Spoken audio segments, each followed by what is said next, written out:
श्रोतेहो नमस्कार. आरोग्यम धनसंपदा या कार्यक्रमात आज आपण ऐकणार आहोत गॅस्ट्रो या आजाराविषयी डॉक्टर मधुकर गायकवाड यांनी दिलेली माहिती. श्रोतेहो नमस्कार.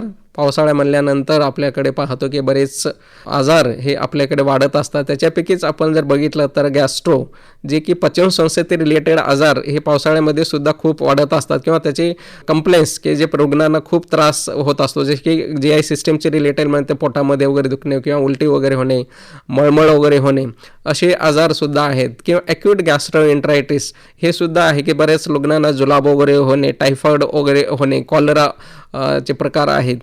तर हे ज्याच्यामुळे आपल्या पचनसंस्थेवर ते गॅस्ट्रोमुळे होण्याची शक्यता जास्त असते. किंवा आपण बऱ्याच वेळेस पावसाळ्यामध्ये बाहेर वगैरे जात असतो, बाहेरचे पदार्थ वगैरे खाण्यात वगैरे आले असते, बाहेरचे पाणी वगैरे काही जे कॉन्टॅमिनेटेड वॉटर असतील तर ह्याच्याद्वारे आपल्या पचनसंस्थेवर त्याचा परिणाम होत असतो.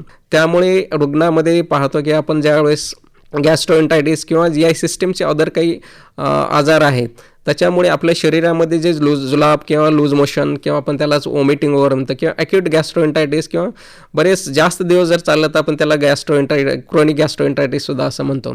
त्यामुळे बऱ्याच रुग्णामध्ये उलटी वगैरे, मळमळ होणे किंवा जुलाब झाल्यामुळे आपल्या शरीरामधलं जे पाण्याचं प्रमाण असतं किंवा इलेक्ट्रोलाइट्स वगैरे जे असतात आपले, हे जे इलेक्ट्रोलाइट्स आणि वॉटरचं प्रमाण भरपूर प्रमाणात आपलं कमी होत असतं.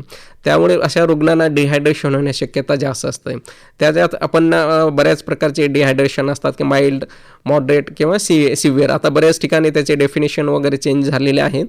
पण असे हे डिहायड्रेशन गॅस्ट्रोएंटायटिसमुळे किंवा गॅस्ट्रोमुळे होत असतं. त्याच्यामुळे शरीरामध्ये रुग्णांना विकनेस वगैरे येणे किंवा टायर्डनेस वगैरे होणे किंवा आपली स्किन वगैरे जर पाहतो तर ही सुद्धा आपले ड्राय वगैरे होणे किंवा संकन वगैरे आईज होतात किंवा आपली स्किनचे प्रमाणामध्ये जर बघितलं तर ते सुद्धा ड्राय किंवा कमी होत असतं. तर ही डिहायड्रेशन हा प्रमाण जो असतो हे ॲक्यूट गॅस्ट्रोएंटायटिस किंवा गॅस्ट्रोमुळे होत असतं. तर शक्यतो हे इन्फेक्शियस डिसीजेस हे जे पावसाळ्यात होत असतात, शक्यतो आपण जे असं जर झालं असेल तर बाहेर जाताना वगैरे आपण स्वतःचं पाणी वगैरे वापरणे किंवा कॉन्टॅमिनेटेड फूड वगैरे पायखान्यामध्ये शक्यतो आपण टाळायला पाहिजे, ज्याच्यामुळे आपल्या पचनसंस्थेवर त्याचा परिणाम होणार नाही. जर असे काही जर झालेलं असेल किंवा आपण जुलाब किंवा उलटी जर झाली असं तर आपण शक्यतो आपण घरच्या घरीसुद्धा त्याच्यावर उपचार करू शकतो डॉक्टरांना दाखवण्याच्या, जसे की लिंबू पाणी आहे किंवा ज्यूस वगैरे आहे किंवा आपण नारळ पाणी वगैरे सुद्धा आपण रुग्णांना किंवा ज्यांना घरात आपल्या फॅमिली मेंबर्सला असा जर त्रास झाला तर हे अगोदर देणं खूप गरजेचं आहे. आणि जास्त जर प्रमाणात जर झालं ज्याच्यामुळे आपल्याला IV फ्लुइड्स किंवा हे लागण्याची शक्यता जास्त असते, त्यावेळेस तुम्ही शक्यतो डॉक्टरांना दाखवून हॉस्पिटलमध्ये ॲडमिट केल्यानंतर तर ह्याची जे शरीरावर आपला परिणाम होणार तर किंवा ॲक्यूट गॅस्ट्रोएंटायटिस गॅस्ट्रोमुळे सुद्धा रुग्णांची मृत्यू होण्याची शक्यता जास्त असते.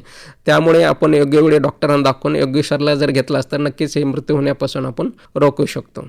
तर हे पावसाळ्यामध्ये ॲक्यूट गॅस्ट्रोएंटायटिस, गॅस्ट्रो किंवा ॲक्यूट डायरिया किंवा क्रोनिक डायरिया जे आहेत तर हे आपण ह्याची जर चांगल्या प्रकारे जे निदान जर केलं तर ह्याच्याप्रमाणे जे होणारा त्रास आपल्याला आहे तो नक्कीच आपण कमी करू शकतो.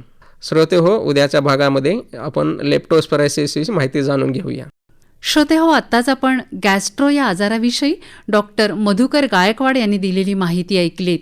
उद्याच्या भागात ऐकूया लेप्टोस्पायरोसिस या आजाराविषयी माहिती.